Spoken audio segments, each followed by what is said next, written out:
Hi, ഈ മെന്ററിന്റെ ഒരു പുതിയ ക്ലാസ്സിലേക്ക് എല്ലാവർക്കും സ്വാഗതം. ഇന്ത്യൻ കോൺസ്റ്റിറ്റ്യൂഷന്റെ രണ്ടാമത്തെ ക്ലാസ് ആണിത്. നമുക്കറിയാം നമ്മുടെ രാജ്യത്തിന് അല്ലെങ്കിൽ ഓരോ ഇന്ത്യൻ പൗരന്മാർക്കും ഇന്ത്യൻ ഭരണഘടന എത്രത്തോളം പ്രധാനപ്പെട്ട ഒരു കാര്യമാണെന്ന്. അത്രത്തോളം തന്നെ പ്രാധാന്യമുണ്ട് അതിന്റെ ഹിസ്റ്റോറിക്കൽ ബാക്ക്ഗ്രൗണ്ടും അതിന്റെ ഫോർമേഷനും നമ്മൾ അറിഞ്ഞിരിക്കുക എന്നുള്ളത്. അപ്പോൾ നമ്മൾ കഴിഞ്ഞ ക്ലാസ്സിൽ ഇന്ത്യൻ കോൺസ്റ്റിറ്റ്യൂഷന്റെ ഹിസ്റ്റോറിക്കൽ ബാക്ക്ഗ്രൗണ്ടും അതുപോലെ തന്നെ അതിന്റെ ഫോർമേഷനും ആയിരുന്നു ഉണ്ടായിരുന്നത്. അപ്പൊ നമ്മൾ വീഡിയോ ലെങ്തി ആവണ്ട വിചാരിച്ച് കംപ്ലീറ്റ് ആക്കിയിട്ടുണ്ടായിരുന്നില്ല. അപ്പൊ അതിന്റെ കണ്ടിന്യൂവേഷൻ തന്നെയാണ് ഇന്നത്തെ ക്ലാസ്. അപ്പൊ നമുക്ക് നോക്കാം നമ്മുടെ ഇന്ത്യൻ ഭരണഘടനയുടെ ചരിത്ര പശ്ചാത്തലവും അതിന്റെ രൂപീകരണവും. ഞാൻ കഴിഞ്ഞ ക്ലാസ്സിൽ പറഞ്ഞതായിരുന്നു വിവിധ കോമ്പറ്റേറ്റീവ് എക്സാമുകൾക്ക് വേണ്ടിയിട്ട് പോയിന്റ് വൈസ് ആണ് ഞാൻ കൊടുക്കുന്നതെന്ന്. പക്ഷെ വളരെ വിശദമായിട്ട് കാര്യങ്ങൾ പറയുന്നുണ്ട്.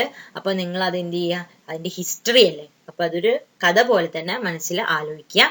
പിന്നെ കൂടുതൽ ആയിട്ടുള്ള ഏതെങ്കിലും ഭാഗത്ത് കൂടുതൽ വിവരങ്ങൾ നിങ്ങൾക്ക് ഡാറ്റാസ് ആവശ്യമാണെങ്കിൽ അത് താഴെ കമന്റ് ചെയ്യണം. അപ്പൊ ഞാൻ അതിനെക്കുറിച്ച് സെപ്പറേറ്റ് വീഡിയോ ഇടുന്നതായിരിക്കും. നമുക്ക് നോക്കാം നമ്മൾ കഴിഞ്ഞ ക്ലാസ്സിൽ എന്തൊക്കെയാണ് ഡിസ്കസ് ചെയ്തതെന്ന്. ജസ്റ്റ് ഒന്ന് മെൻഷൻ ചെയ്ത് പോകുന്നുണ്ട് ഇവിടെ, കണ്ടിന്യൂവേഷൻ കിട്ടുന്നതിന് വേണ്ടിയിട്ടാണ്. നമുക്കറിയാം നമുക്ക് ബ്രിട്ടീഷ് പാർലമെന്റ് ഇന്ത്യ ഭരിക്കുന്നതിന് വേണ്ടിയിട്ട് വേരിയസ് ചാപ്റ്റേഴ്സും അതുപോലെ ആക്ട്സും ഒക്കെ രൂപീകരിച്ചിട്ടുണ്ടായിരുന്നു. അപ്പോൾ ഒരു പരിധി വരെ ഇതൊക്കെ എന്ത് ചെയ്തിട്ടുണ്ട്, നമ്മളെ ഇന്ത്യൻ ഭരണഘടനയെ സ്വാധീനിച്ചിട്ടുണ്ടായിരുന്നു എന്നാണ് ആദ്യമായി കഴിഞ്ഞ ക്ലാസ്സിൽ പറഞ്ഞിട്ടുണ്ടായിരുന്നത്. അതുപോലെ നമുക്കറിയാം ഇന്ത്യൻ ഭരണഘടന എന്ന് പറഞ്ഞിട്ടുള്ള ഐഡിയ, അല്ലെങ്കിൽ നമുക്കും ഒരു ഭരണഘടന വേണം എന്ന ആവശ്യം ആദ്യമായിട്ട് മുന്നോട്ട് വെക്കുന്ന അല്ലെങ്കിൽ അങ്ങനെ ഒരു സജഷൻ പോകുന്നത് MN റോയിന്റെ ആയിരുന്നു എന്ന് പറഞ്ഞു. അതുപോലെ MN റോയ്, ജവഹർലാൽ നെഹ്റു, പിന്നെ ഇന്ത്യൻ നാഷണൽ കോൺഗ്രസിന്റെ ഒക്കെ ആവശ്യപ്രകാരം, നിരന്തരമുള്ള ആവശ്യപ്രകാരം ബ്രിട്ടീഷ് പാർലമെന്റ് അതിന് വഴങ്ങുകയാണ്. അപ്പൊ അവരെന്ത് ചെയ്യുന്നു, ഒരു ക്യാബിനറ്റ് മിഷനെ ഇന്ത്യയിലേക്ക് ഇതിനു വേണ്ടിയിട്ട് ഈ ദൗത്യവുമായിട്ട് പറഞ്ഞു വിടുകയാണ്. അപ്പൊ അവര് ഈ ക്യാബിനറ്റ് മിഷൻ എന്നാണ് ഇന്ത്യയിൽ എത്തിയതെന്നും അതിന്റെ ചെയർമാൻ ആരായിരുന്നു, അതിലുള്ള ബാക്കി മെമ്പേഴ്സ് ആരായിരുന്നു എന്നൊക്കെ വിശദമായിട്ട് കഴിഞ്ഞ ക്ലാസ്സിൽ നമ്മൾ പറഞ്ഞിട്ടുണ്ടായിരുന്നു. അങ്ങനെ ഈ ക്യാബിനറ്റ് മിഷൻ ഇന്ത്യയിൽ വന്ന് അവരൊരു ക്യാബിനറ്റ് മിഷൻ പ്ലാൻ സജസ്റ്റ് ചെയ്യുകയാണ് ഇന്ത്യൻസിന്റെ ഇടയിലേക്ക്. അപ്പൊ അതെന്താണെന്ന് നമ്മൾ പറഞ്ഞിട്ടുണ്ട്. അങ്ങനെ ഈ ക്യാബിനറ്റ് മിഷൻ പ്ലാൻ പ്രകാരം എന്ത് ചെയ്യുകയാണ്, ഒരു കോൺസ്റ്റിറ്റ്യൂട്ടീവ് അസംബ്ലി രൂപീകരിക്കുകയാണ്. എന്തിന്, ഇന്ത്യൻ കോൺസ്റ്റിറ്റ്യൂഷൻ അല്ലെങ്കിൽ ഇന്ത്യക്കാർക്ക് ഒരു ഭരണഘടന എന്ന സ്വപ്നം സാക്ഷാത്കരിക്കുന്നതിന് വേണ്ടിയിട്ട് ഒരു constitutive assembly cabinet mission plan പ്രകാരം രൂപീകരിക്കുകയാണ് എന്ന് പറഞ്ഞു. അതില് ടോട്ടൽ 389 മെമ്പേഴ്സ് ആണ് ഉള്ളത് എന്നും പറഞ്ഞു. രൂപീകരിച്ചപ്പോ അതിൽ 296 എണ്ണം ബ്രിട്ടീഷ് ഇന്ത്യൻ ഡെലിഗേറ്റ്സും അതുപോലെ തന്നെ 93 എണ്ണം ഇന്ത്യൻ പ്രിൻസ്ലി സ്റ്റേറ്റ്സിനെ റെപ്രസെന്റ് ചെയ്ത് വരുന്ന മെമ്പേഴ്സും ആയിരുന്നു എന്ന് പറഞ്ഞു. അങ്ങനെ രണ്ടും കൂടി ടോട്ടൽ 389 മെമ്പേഴ്സ് ഉള്ള ഒരു കോൺസ്റ്റിറ്റ്യൂട്ടീവ് അസംബ്ലി രൂപീകരിക്കുന്നു എന്നുള്ളത് വരെയാണ് നമ്മൾ കഴിഞ്ഞ ക്ലാസ്സിൽ പറഞ്ഞു നിർത്തിയത്.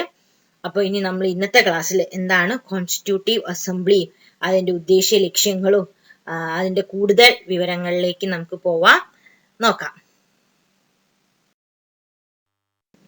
നമ്മൾ കഴിഞ്ഞ ക്ലാസ്സിൽ പറഞ്ഞിട്ടുണ്ടായിരുന്നു, ഇങ്ങനെ കോൺസ്റ്റിറ്റ്യൂട്ടീവ് അസംബ്ലി രൂപീകരിക്കുന്നു 389 പേരായിട്ട്. ഇതായിരുന്നു ക്യാബിനറ്റ് മിഷന്റെ സജഷൻ. ക്യാബിനറ്റ് മിഷൻ പ്ലാൻ പ്രകാരം ഒരു 389 മെമ്പേഴ്സ് ഉള്ള കോൺസ്റ്റിറ്റ്യൂട്ടീവ് അസംബ്ലി രൂപീകരിക്കുന്നു. അപ്പോൾ constitutive assembly. The first meeting of the Constituent Assembly was held on December 9, 1946. ഭരണഘടനാ നിർമ്മാണ സമിതിയുടെ ആദ്യ സമ്മേളനം 1946 ഡിസംബർ 9 ആണ്. The Muslim League boycotted the meeting, demanding an independent state. Therefore, only 211 members participated in the committee. നമുക്കറിയാം, കഴിഞ്ഞ ക്ലാസ്സിൽ നമ്മൾ പറഞ്ഞിരുന്നു, ഈ മുസ്ലിം ലീഗ് ഒരു ഇന്ത്യക്ക് അല്ലെങ്കിൽ സ്വതന്ത്രമായിട്ട് അവർക്കൊരു രാജ്യം വേണമെന്ന ആവശ്യം, അതിനുള്ള മുറവിൽ ഇങ്ങനെ കൂട്ടിക്കൊണ്ടിരിക്കുകയായിരുന്നു ആ ടൈമിൽ എന്ന് പറഞ്ഞു. അപ്പൊ അതുകൊണ്ട് തന്നെ എന്ത് ചെയ്യുന്നു, സ്വതന്ത്ര രാജ്യം വേണമെന്ന ആവശ്യവുമായി മുസ്ലിം ലീഗ് ഈ സമ്മേളനം ബഹിഷ്കരിച്ചു. അതുകൊണ്ട് തന്നെ എന്താ, സമിതിയിൽ 211 അംഗങ്ങളെ പങ്കെടുത്തിട്ടുള്ളൂ. Dr. Sachidanand Sinha was elected as temporary president of Constituent Assembly. Doctor Sachidanand Sinha ആയിരുന്നു താൽക്കാലിക പ്രസിഡന്റ് ആയിട്ട് തെരഞ്ഞെടുക്കപ്പെട്ടത്. അപ്പോ നമ്മൾ ആലോചിക്കേണ്ടത് ഒരു കഥ പോലെ തന്നെ 389 ആൾക്കാരുമായിട്ടുള്ള ഒരു കോൺസ്റ്റിറ്റ്യൂവന്റ് അസംബ്ലി രൂപീകരിക്കുകയാണ്. അത് ഡിസംബർ 9 1946 ഡിസംബർ 9 അതിൽ അന്ന് 211 മെമ്പേഴ്സ് ആയിരുന്നു പങ്കെടുത്തിട്ടുണ്ടായിരുന്നത്. ഡോക്ടർ സച്ചിദാനന്ദ് സിൻഹ അതിന്റെ താൽക്കാലിക പ്രസിഡന്റായി. On 11th December 1946, Dr. Rajendra Prasad was elected as President of Constituent Assembly and H.C. Mukherjee, V.T. Krishnamachari also became a Vice President.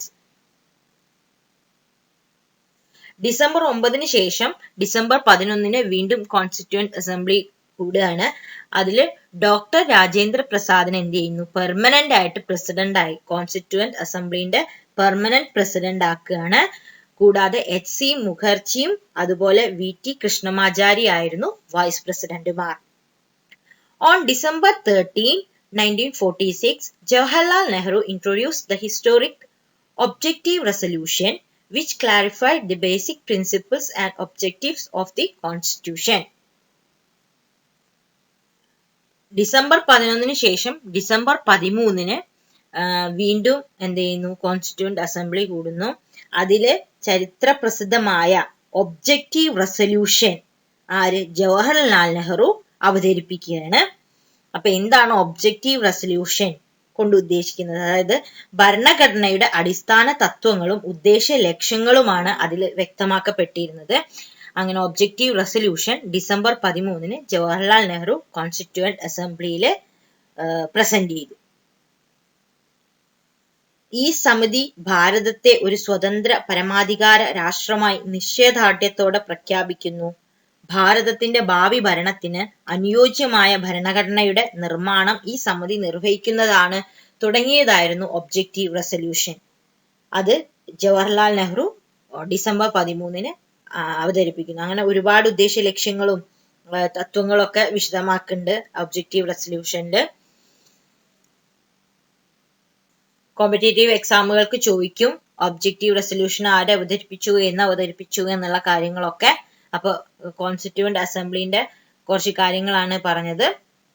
അതായത് ഫസ്റ്റ് മീറ്റിംഗ് ഡിസംബർ 9 ആയിരുന്നു 1946. 211 members ആയിരുന്നു. Temporary president ആയിട്ട് ആദ്യമായത് doctor Sachidanand Sinha ആയിരുന്നു. പിന്നീട് doctor Rajendra Prasad ഒരു permanent president ആയി constituent അസംബ്ലിന്റെ. അതുപോലെ December 13 objective resolution Jawaharlal Nehru അവതരിപ്പിക്കുന്നു. The resolution was accepted by the Constituent Assembly on January 22, 1947. നമ്മൾ പറഞ്ഞു ജവഹർലാൽ നെഹ്റു ഒബ്ജക്റ്റീവ് റെസൊല്യൂഷൻ അവതരിപ്പിച്ചു എന്ന്. ഈ പ്രമേയം 1947 ജനുവരി 22 ആണ് ഭരണഘടനാ നിർമ്മാണ സമിതി ഐക്യകണ്ഠേന പാസാക്കിയത്. 4 sessions conducted before 14th August 1947. August 14, 1947 മുന്നേ 4 സെഷൻസ് ആയിരുന്നു ഈ കോൺസ്റ്റിറ്റ്യൂവന്റ് അസംബ്ലി കണ്ടക്ട് ചെയ്തിട്ടുണ്ടായിരുന്നത്. നമുക്കറിയാം 14th August 1946 പ്രാധാന്യം. അതായത് നമുക്ക് ആഗസ്റ്റ് 15, 1947 സ്വാതന്ത്ര്യം കിട്ടുക. അപ്പൊ സ്വാതന്ത്ര്യത്തിന് മുൻപ് ഉണ്ടായ കാര്യങ്ങളാണ് നമ്മളിപ്പോ ഇത്രയും നേരം പറഞ്ഞുകൊണ്ടിരുന്നത്. സ്വാതന്ത്ര്യത്തിന് കിട്ടുന്നതിന് മുൻപാണ് നമ്മൾ കോൺസ്റ്റിറ്റ്യൂവന്റ് അസംബ്ലി രൂപീകരിക്കുന്നതും. അതിന് ആ സ്വാതന്ത്ര്യം കിട്ടുന്നതിന് മുന്നേ 4 സെഷൻസ് നടന്നു. ആ 4 സെഷൻസിലൊക്കെ എന്തൊക്കെ കാര്യങ്ങളാണ് ഉണ്ടായത് എന്നുള്ള കാര്യങ്ങളാണ് പറഞ്ഞത്. അപ്പൊ നമ്മൾ ഇനി ചർച്ച ചെയ്യുന്നത് ആഫ്റ്റർ ഇൻഡിപെൻഡൻസ് ആണ്. അതായത് ഈ കോൺസ്റ്റിറ്റ്യൂവന്റ് അസംബ്ലിക്ക് എന്ത് സംഭവിക്കുന്നു, നമുക്ക് സ്വാതന്ത്ര്യം കിട്ടിക്കഴിഞ്ഞിട്ട് കോൺസ്റ്റിറ്റ്യൂവന്റ് അസംബ്ലിയിൽ എന്തൊക്കെ മാറ്റങ്ങൾ വരുന്നു, എങ്ങനെയാണ് ഇതിന്റെ പ്രവർത്തനം മുന്നോട്ട് പോകുന്നത് എന്നുള്ള കാര്യങ്ങളാണ്. 1947 ജൂൺ 3-ാം തീയതി നിർദ്ദേശിക്കപ്പെട്ട മൗണ്ട് ബാറ്റൺ പ്ലാൻ പ്രാബല്യത്തിൽ വന്നതോടെ എന്ത് ചെയ്യുന്നു, ഇന്ത്യ പാക് വിഭജനം ഏറെക്കുറെ ഉറപ്പായിരിക്കുകയാണ്. അപ്പോൾ അങ്ങനെ ഉണ്ടാവുന്ന സിറ്റുവേഷനിൽ ആഫ്റ്റർ ഇൻഡിപെൻഡൻസ് എന്ത് സംഭവിച്ചു നോക്കാം.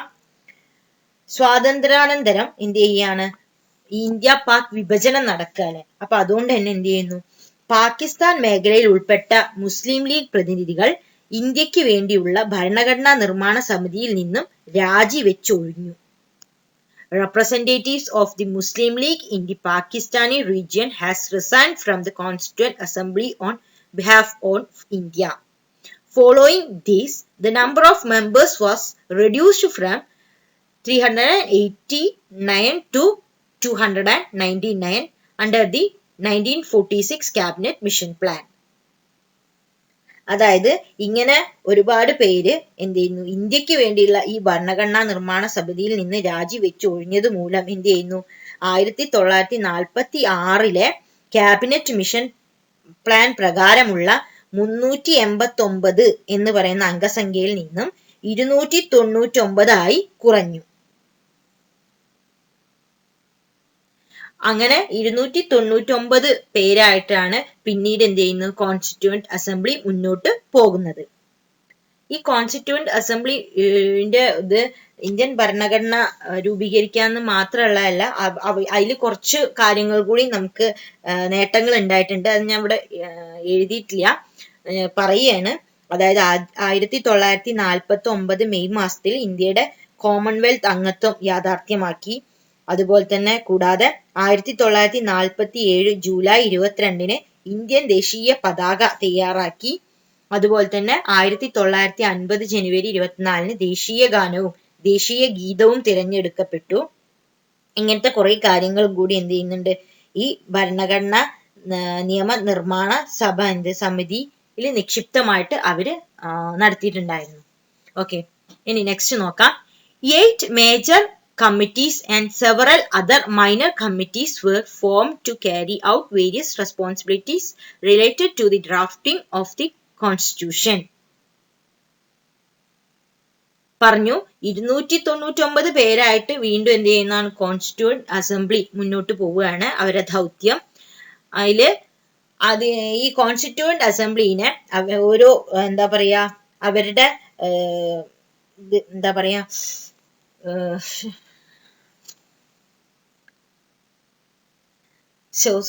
അവരുടെ ഉത്തരവാദിത്തങ്ങൾ നിറവേറ്റുന്നതിന് വേണ്ടി കുറച്ചും കൂടി എളുപ്പമാക്കാൻ എന്ത് ചെയ്യുന്നു, കോൺസ്റ്റിറ്റ്യൂവന്റ് അസംബ്ലിനെ വിവിധ മേജർ കമ്മിറ്റികളും മൈനർ കമ്മിറ്റികളുമായിട്ട് തരംതിരിക്കുകയാണ്.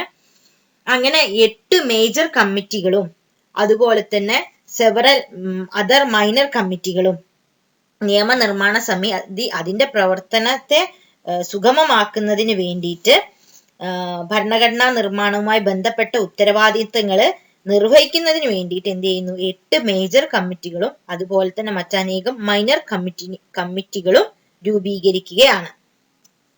നമുക്ക് നോക്കാം ഏതൊക്കെയാണ് ആ 8 മേജർ കമ്മിറ്റീസ്. 8 മേജർ കമ്മിറ്റികളും അതിന്റെ അധ്യക്ഷന്മാരുമാണ് ഇവിടെ കൊടുത്തിട്ടുള്ളത്. നോക്കാം. യൂണിയൻ പവേഴ്സ് കമ്മിറ്റി, അധ്യക്ഷൻ ജവഹർലാൽ നെഹ്റു ആയിരുന്നു. യൂണിയൻ കോൺസ്റ്റിറ്റ്യൂഷൻ കമ്മിറ്റി, അതിന്റെ അധ്യക്ഷൻ ജവഹർലാൽ നെഹ്റു തന്നെയാണ്. പ്രൊവിൻഷ്യൽ കോൺസ്റ്റിറ്റ്യൂഷൻ കമ്മിറ്റി, അതിന്റെ അധ്യക്ഷൻ സർദാർ വല്ലഭായ് പട്ടേൽ ആയിരുന്നു. Drafting committee, doctor BR Ambedkar ആയിരുന്നു അധ്യക്ഷൻ. ഇത് വളരെ ഇമ്പോർട്ടന്റ് ആയിട്ടുള്ള ഒരു കാര്യമാണ് ഡ്രാഫ്റ്റിംഗ് കമ്മിറ്റി, പല എക്സാമുകൾക്കും ചോദിക്കുന്നതാണ്.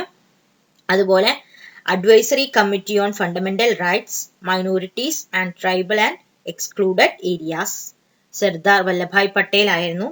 ഈ കമ്മിറ്റിക്ക് ഒരുപാട് സബ് കമ്മിറ്റികൾ ഉണ്ട്. Fundamental rights sub committee, minority sub committee തുടങ്ങിയ ഒരു 5ഓളം സബ് കമ്മിറ്റികൾ ഇതിന്റെ കീഴിൽ വരുന്നുണ്ട്. അതുപോലെ തന്നെ rules of procedure committee, doctor Rajendra Prasad ആയിരുന്നു അതിന്റെ അധ്യക്ഷൻ. അതുപോലെ തന്നെ ജവഹർലാൽ നെഹ്റു അധ്യക്ഷനായിട്ടുള്ള സ്റ്റേറ്റ് കമ്മിറ്റി സംസ്ഥാനങ്ങളുമായി സമ്പർക്കം പുലർത്തുന്നതിന് രൂപീകരിക്കപ്പെട്ട ഒരു കമ്മിറ്റി ആയിരുന്നു അടുത്തത്.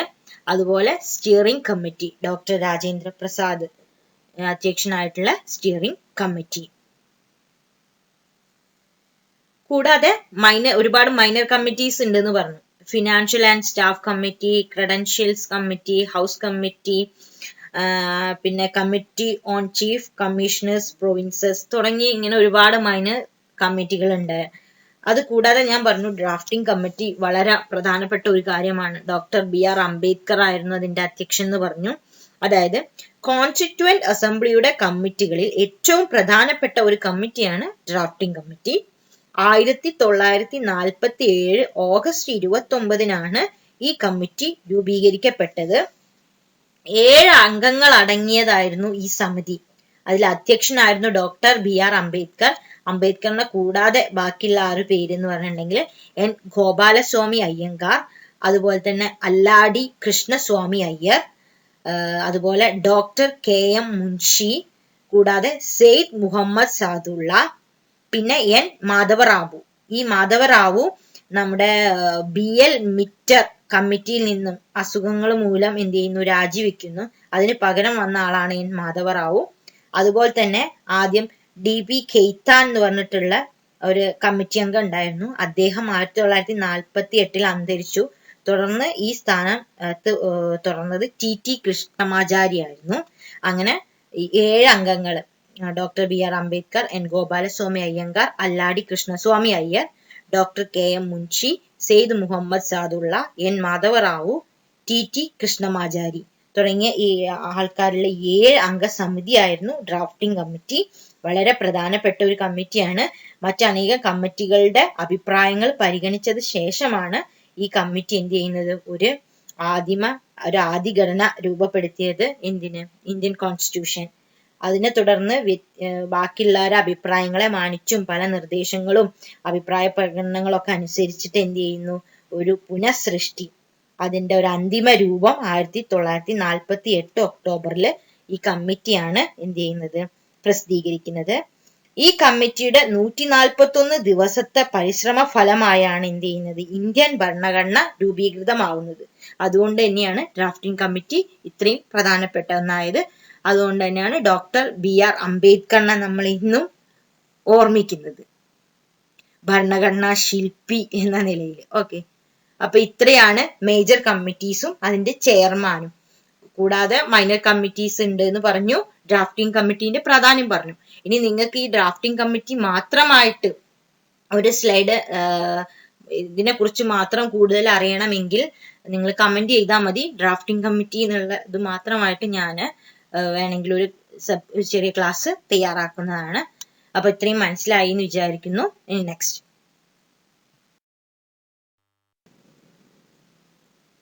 ഇപ്പൊ പറഞ്ഞു, ഭരണഘടനാ നിർമ്മാണവുമായി ബന്ധപ്പെട്ട് വിവിധ ഉത്തരവാദിത്തങ്ങൾ നിർവഹിക്കുന്നതിന് 8 മേജർ കമ്മിറ്റികളും മൈനർ കമ്മിറ്റികളും ഒക്കെ രൂപീകരിക്കപ്പെട്ടു എന്ന് പറഞ്ഞു. അതിനുശേഷം the legislative committee completed 11 sessions in the 2 year 11 months and 18 days of its tenure. അതായത് നിയമനിർമ്മാണ സമിതി അതിന്റെ പ്രവർത്തന കാലഘട്ടമായ 2 വർഷവും 11 മാസവും 18 ദിവസവും കൊണ്ട് മൊത്തം 11 സെഷനുകൾ പൂർത്തിയാക്കി. ഈ കാലയളവില് ഭരണഘടനാ സ്രഷ്ടാക്കള് 60 രാജ്യങ്ങളിലെ ഭരണഘടനകൾ വിശദമായി പരിശോധിച്ചു എന്നൊക്കെയാണ് പറയുന്നത്. അതിനുശേഷമാണ് ഇന്ത്യൻ ഭരണഘടനയുടെ രൂപരേഖ ഉണ്ടാക്കിയത് എന്നാ പറയുന്നത്. Okay, it was signed by the members of the assembly and the president on November 26, 1949. Out of a total of 299 members, only 284 were present that day. അതായത് 1949 നവംബർ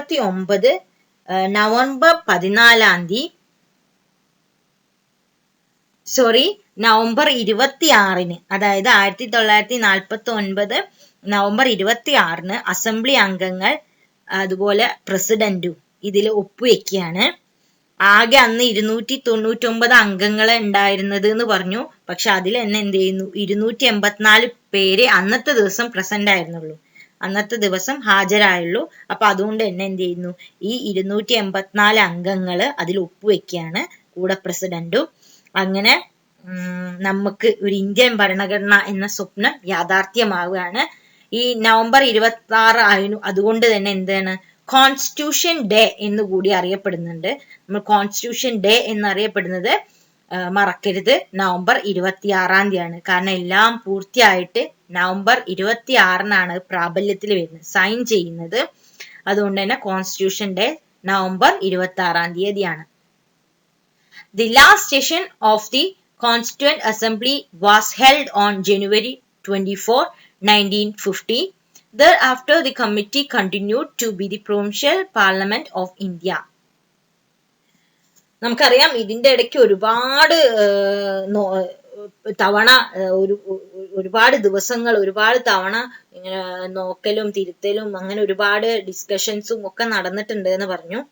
അങ്ങനെ എന്ത് ചെയ്യാണ്, ഒരു 1950 ജനുവരി 24 ഇതിന്റെ ലാസ്റ്റ് സെഷൻ, കോൺസ്റ്റിറ്റ്യൂവന്റ് അസംബ്ലിന്റെ ലാസ്റ്റ് സെഷൻ നടന്നത് എന്ന് പറഞ്ഞു.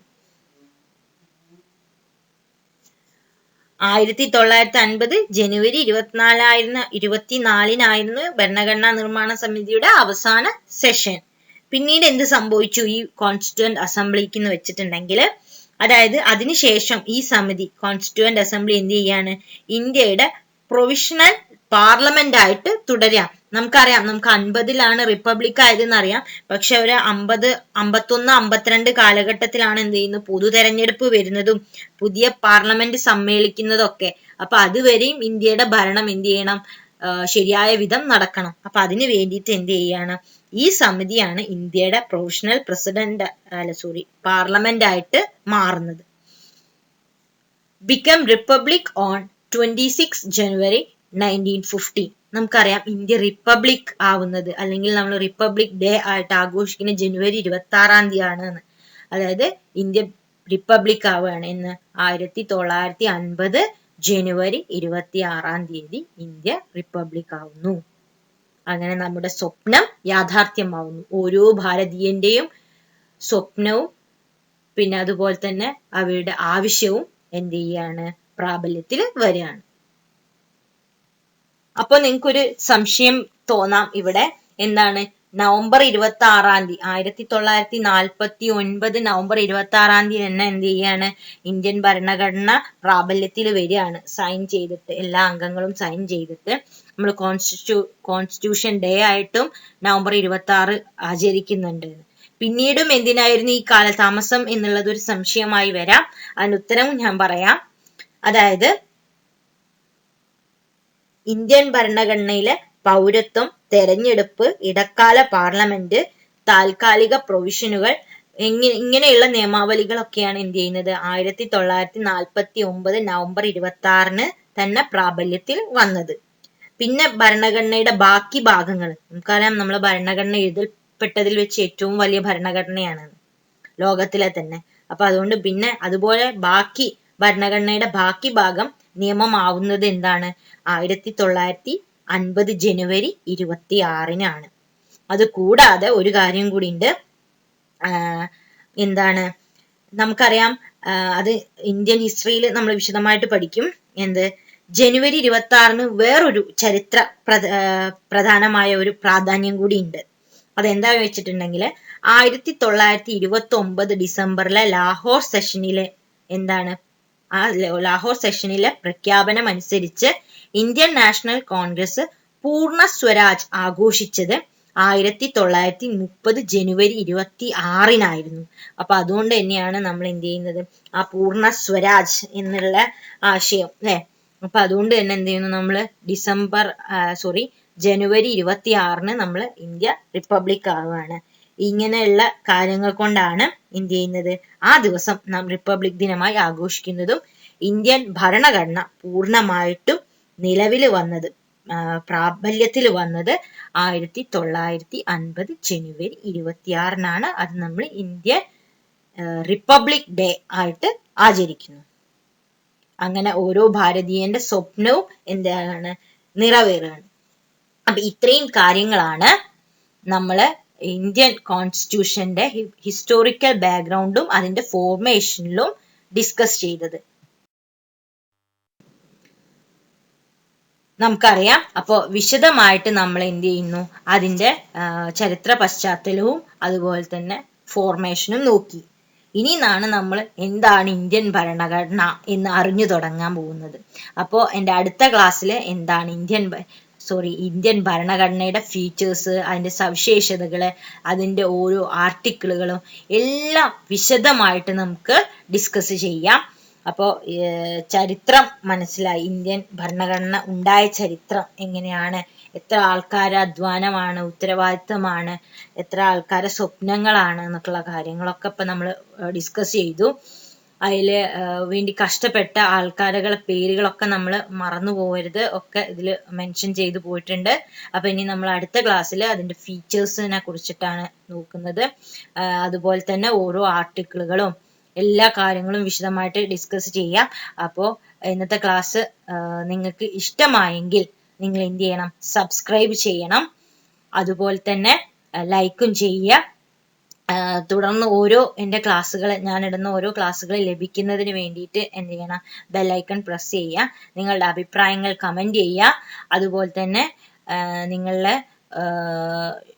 ഇഷ്ടമായെങ്കിൽ വീഡിയോ ലൈക്ക് അല്ലെങ്കിൽ ഡിസ്ലൈക്ക്, കൂടുതൽ എന്തെങ്കിലുമൊക്കെ എന്താ പറയുക മാറ്റങ്ങൾ വരുത്തണം എന്ന് നിങ്ങൾക്ക് തോന്നുന്നുണ്ടെങ്കിൽ അതും എന്ത് ചെയ്യുക, അഭിപ്രായങ്ങൾ കമൻറ്റ് ചെയ്യാം.